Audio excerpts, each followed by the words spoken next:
Selamat pagi teman-teman semua, selamat hari Minggu. Jumpa lagi kita dalam renungan pagi firman Tuhan dari Ulangan pasal 18 ayatnya yang ke-19. Ulangan 18 ayatnya yang ke-19. Sebelum kita baca dan renungkan, mari kita berdoa. Terima kasih Bapa di surga, firman-Mu akan kami baca dan renungkan. Roh Kudus bekerja pada pagi hari ini atas kami semua, dimanapun para pendengar berada, di dalam dan demi nama Yesus. Haleluya, amin.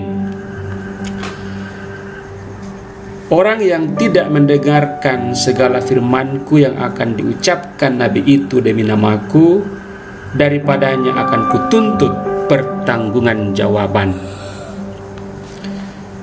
Nah, teman-teman yang dikasihi oleh Tuhan Yesus, firman Tuhan pada pagi hari ini berbicara tentang penggenapan seorang nabi yang akan melayani Israel dalam masa depan mereka.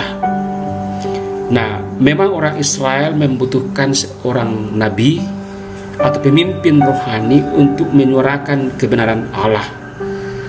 Di dalam sejarah perjalanan bangsa Israel di Gunung Horeb, di situ mereka meminta untuk datangnya seorang nabi yang akan memerintah mereka dengan adil, yang akan mengajar mereka dengan adil, dan Tuhan akan menggenapi ataupun mengabulkan permohonan itu dengan lahirnya seorang nabi yang dalam sejarah kitab suci atau Alkitab mengarah kepada lahirnya Yesus Kristus sebagai nabi besar, sebagai imam besar, sebagai raja, dan sekaligus sebagai Tuhan.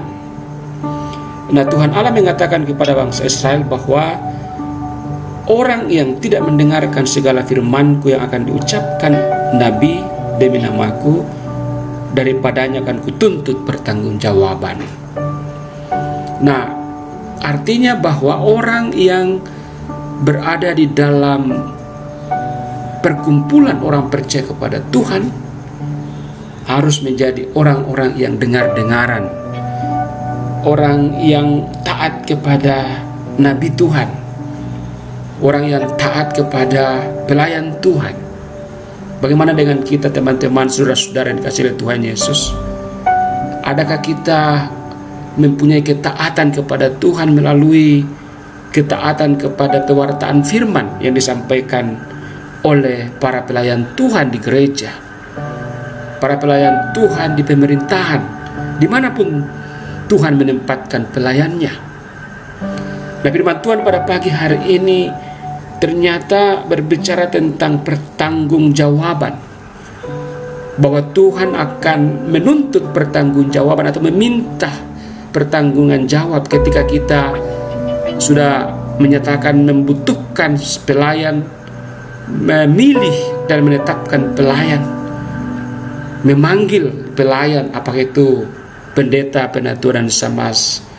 Tetapi pertanyaannya, adakah kita taat atau menghormati pelayan Tuhan tersebut demi untuk hormat dan kemuliaan nama Tuhan? Pembacaan kita cukup jelas mengatakan bahwa Tuhan akan menuntut pertanggungjawaban.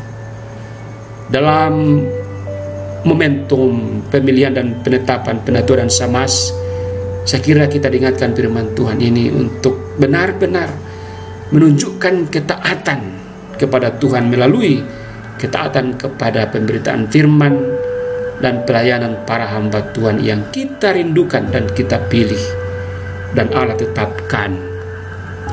Dan demikian juga dengan para hamba Tuhan.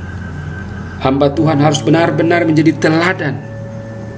Mereka juga akan dituntut kalau mereka tidak menjalankan tugas dengan baik, tidak menunjukkan keteladanan dalam pelayanannya. Sehingga baik pelayan atau hamba Tuhan atau nabi maupun sebagai jemaat, sebagai yang dilayani, harus menjunjung tinggi ketaatan kepada Tuhan.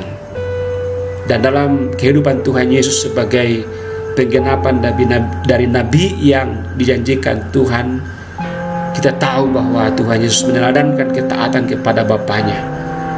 Dia juga rela menderita demi untuk kemuliaan hak Bapaknya.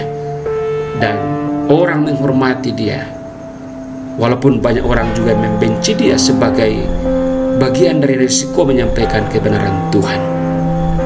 Ingat bahwa baik pelayan atau hamba Tuhan, atau dalam konteks Israel itu nabi, maupun yang dilayani atau jemaat, sama-sama harus taat kepada Tuhan dan akan dituntut pertanggungjawaban. Artinya ini sangat penting, teman-teman yang dikasihi oleh Tuhan Yesus.